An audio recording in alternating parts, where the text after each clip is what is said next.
பன்னீர்செல்வம் அவர்களுக்கு அடித்த மிகப்பெரிய ஒரு அதிர்ஷ்டம் என்றே கூறலாம்.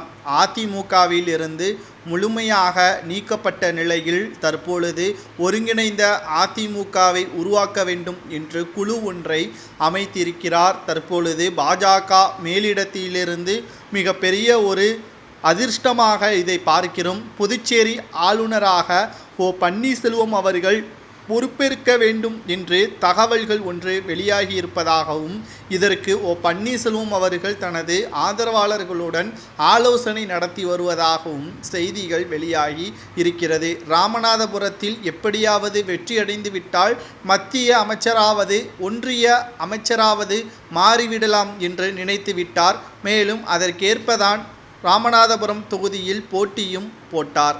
கடைசி நேரத்தில் அவர் தோல்வியடைந்ததன் காரணமாக மிகப்பெரிய ஒரு எதிர்பார்ப்புகள் அவர் மீது இருந்தது முற்றிலுமாக அகற்றப்பட்டது என்று எடப்பாடி பழனிசாமி அவர்கள் பரப்புரையும் செய்தார். தற்பொழுது அதைவிட ஒரு படி அதிகமாக பன்னீர்செல்வம் அவர்களுக்கு ஆளுநர் பதவி கொடுப்பதற்கு பாஜக முன்வந்திருப்பதாகவும், இதற்கு பன்னீர்செல்வம் அவர்கள் சம்மதம் தெரிவித்தால் நிச்சயமாக மிகப்பெரிய அளவில் பயன் தருவதாக செய்திகளும் வெளியாகி இருக்கிறது. சரி, பாஜக எதற்காக பன்னீர்செல்வம் அவர்களை ஆளுநர் பொறுப்பேற்க வைக்க வேண்டும் என்ற ஒரு கேள்விகளும் எழுப்பப்படுகிறது. தமிழகத்தை பொறுத்தளவிற்கு அரசியல் கட்சி என்றாலே, அதாவது பிரதான அரசியல் கட்சி என்றாலே திமுக அதிமுக தான். தற்பொழுது அதிமுகவில் நிலவும் ஒற்றை தலைமையின் காரணமாக வழக்குகள் மூலமாக பன்னீர்செல்வம் அவர்கள் பல போராட்டத்தையும் நடத்தினார்.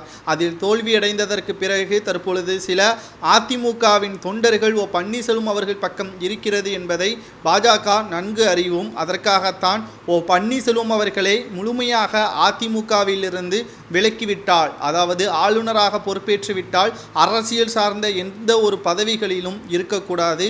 ஏன் தற்பொழுது தேனி தொகுதியின் எம்எல்ஏவாக இருக்கக்கூடிய பன்னீர்செல்வம் அவர்கள் தனது பதவியையும் ராஜினாமா செய்ய வேண்டும். இந்த ஒரே காரணத்திற்காக மட்டும்தான் தற்பொழுது பாஜக திட்டமிடுவதாகவும், அப்படி பன்னீர்செல்வம் அவர்கள் ஆளுநராக பொறுப்பேற்றுவிட்டால் தமிழகத்தில் திமுக பாஜக என்ற நிலைமை மாறிவிடும். இது பாஜகவிற்கு பயனளிக்கும் என்றும் கூறப்படுகிறது.